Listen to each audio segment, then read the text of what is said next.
বিনীত গোয়েল অযোগ্য অপদার্থ কমিশনার আর হতেই পারে না। ভিডিওটা জাল, কারণ কুণাল ঘোষ নিজে একটা জালি লোক, অতএব তার যে ভিডিও সেটা জাল হওয়ারই সম্ভাবনা বেশি। লোক ছি করছে, তারপরেও মুখ্যমন্ত্রী এখনো পর্যন্ত ওই একইভাবে তাকে বাঁচাবার চেষ্টা করে যাচ্ছে। আজকে যদি সিবিআই ময়দানে না নামতো তাহলে তো জামার কলাট উল্টে সন্দীপ ঘোষ আবার হসপিটালে ঢুকে পড়তো। যে প্লেস অফ অকারেন্স সবসময় সেটা নিষিদ্ধ থাকে সাংবাদিকদের জন্য, সহকর্মীদের জন্য, কিন্তু সেখানে ভিডিওকে একদম ঘটনার পর মুহূর্ত থেকেই প্রমাণ লোপাটের পরিকল্পনা শুরু হয়ে গেছিল। না, ওই দিন প্রমাণ লোপাট করার জন্যই ওখানে এই ভিড় করা হয়েছিল। আপনি যদি ছবিটা ভালো করে দেখবেন তাহলে ওখানে দেখবেন যে সিভিকের একটি মহিলা এবং আরও অন্যান্য লোক এদিক ওদিক তাকিয়ে সব খোঁজাখুঁজি করছে, একদম পরিষ্কার দেখা যাচ্ছে। অতএব ভিড় ঢুকিয়ে দিয়ে সমস্ত প্রমাণ লোপাট করার একটা পরিকল্পনা নিয়েই ওই দিন ওই ভিড়টা হয়েছিল। আমি মনে করি যারা ওখানে ঢুকেছিল বা যাদের ওখানে ঢোকার কথা নয় তাদের জিজ্ঞাসাবাদ করা উচিত, এবং যে পুলিশের কর্তৃপক্ষ ওখানে দায়িত্বে ছিল তাদেরকে হেফাজতে নেওয়া উচিত। এবং কেন তারা এইভাবে এই রকম একটি জায়গাতে এত লোককে ঢুকতে দিল, কার পারমিশনে দিল, কোত্থেকে পারমিশন এসছে, এই বিষয়ে পরিষ্কার জবাবদিহি চাওয়া উচিত। তাহলেই অনেক সত্য এখানে বেরিয়ে আসবে। আচ্ছা, কিছুদিন আগে বিনীত গোয়েল তিনি সাংবাদিকদের সামনাসামনি এসে বলেছিলেন যে মিডিয়ারা বিভ্রান্ত ছড়াচ্ছে, পুলিশের উপর থেকে আস্থা হারাচ্ছে সাধারণ মানুষের। তাহলে এই যে ভিডিওর সামনে এলো, সেখানে পুলিশ অফিসারকে আমরা নিজে দেখলাম যে সেই সেমিনার হলে আছে, তার মাঝখানে এত ভেতরে লোকজন রয়েছে যেন মাছের বাজার। তাহলে এখন সাধারণ মানুষের বিশ্বাসটা কোথায়? না, ঘটনা ঘটার পর পুলিশ কমিশনারও ছুটে গিয়েছিলেন। তাহলে কি করলেন? ছুটে গিয়ে উল্টো ভিড় ঢোকালেন এবং যাতে তথ্য প্রমাণ লোপাট হয়ে যায় তার ব্যবস্থা করলে। অতএব আমি মনে করি সেই কারণের জন্যই তো প্রথম থেকে আওয়াজ উঠছে যে কলকাতার নগরপালের পদত্যাগ চাই। কেন আওয়াজ উঠছে? মমতা ব্যানার্জির পদত্যাগ চাই। তার সাথে সাথে কলকাতা পুলিশের কমিশনারের পদত্যাগ কেন চাওয়া হবে এই কারণে পুরো ঘটনার সাথে পুলিশ কমিশনার যুক্ত। কারণ সন্দীপ ঘোষকে বাঁচাবার জন্য মমতা ব্যানার্জির নির্দেশে পুলিশ কমিশনার সম্পূর্ণভাবে কাজ করছে, আর যার জন্য এই অবস্থা। মমতা বন্দ্যোপাধ্যায় নিজে বলেছেন যে আমি বিনীতের সঙ্গে টাচে ছিলাম। কি বলবেন? না, ওই টাচে তো এই ছিল যে যেভাবে হোক তথ্য প্রমাণ লোপাট করো, বাঁচাতে হবে সন্দীপ ঘোষকে, নইলে আমাদের বিপদ আছে।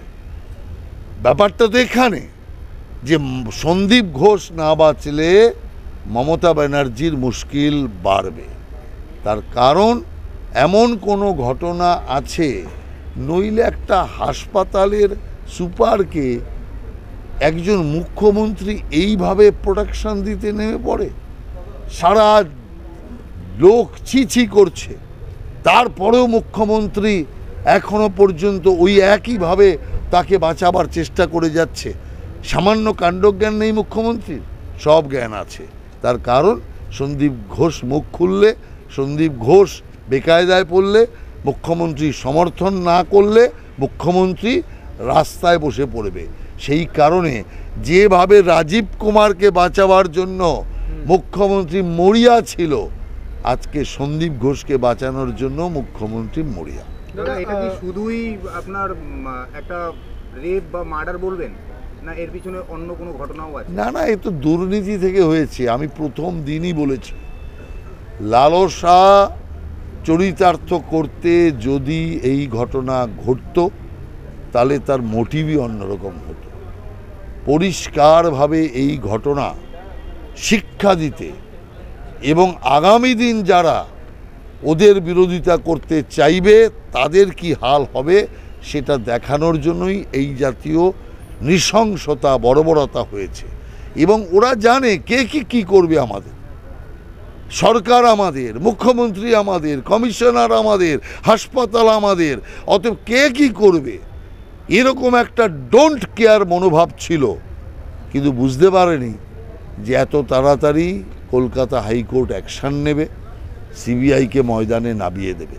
আজকে যদি সিবিআই ময়দানে না নামতো তাহলে তো জামার কলাট উল্টে সন্দীপ ঘোষ আবার হসপিটালে ঢুকে পড়তো। সেই কারণে কলকাতা হাইকোর্টের হস্তক্ষেপের কারণে আজকে এই অবস্থা, এবং সিবিআই তদন্তের আদেশ দেওয়ার কারণে আজকে এই অবস্থা। দাদা, সেখানে একজন আইনজীবীর ছবি দেখা যাচ্ছে, যিনি সন্দীপ ঘোষের ঘনিষ্ঠ, এবং সঙ্গে দেখা যাচ্ছে সন্দীপ ঘোষের আত্মসহায়ক সেখানে উপস্থিত ছিলেন।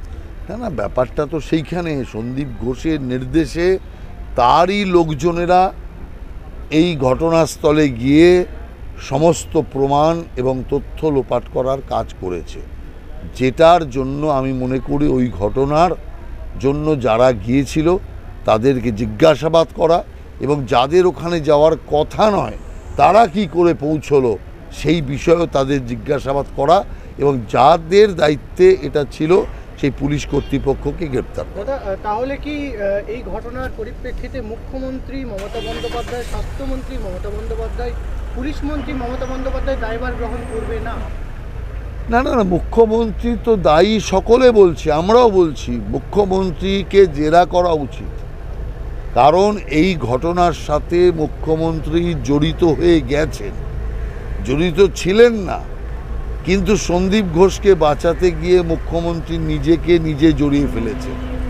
অতএব সেই কারণে মুখ্যমন্ত্রীকেও অনেক প্রশ্নের জবাবদিহি করতে হবে।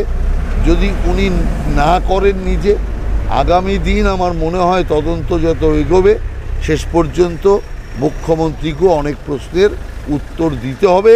তার জন্য সিবিআইর উচিত মুখ্যমন্ত্রীকে জেরা করা।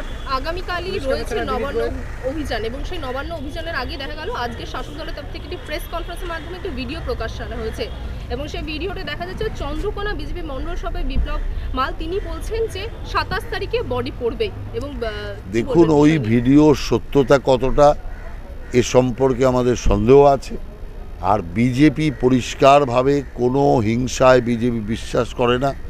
আমরা ছাত্রদের ইস্যুকে সমর্থন করি, আন্দোলনকে সমর্থন করি, কিন্তু হিংসাকে আমরা কোনোভাবেই প্রশ্রয় দিই না।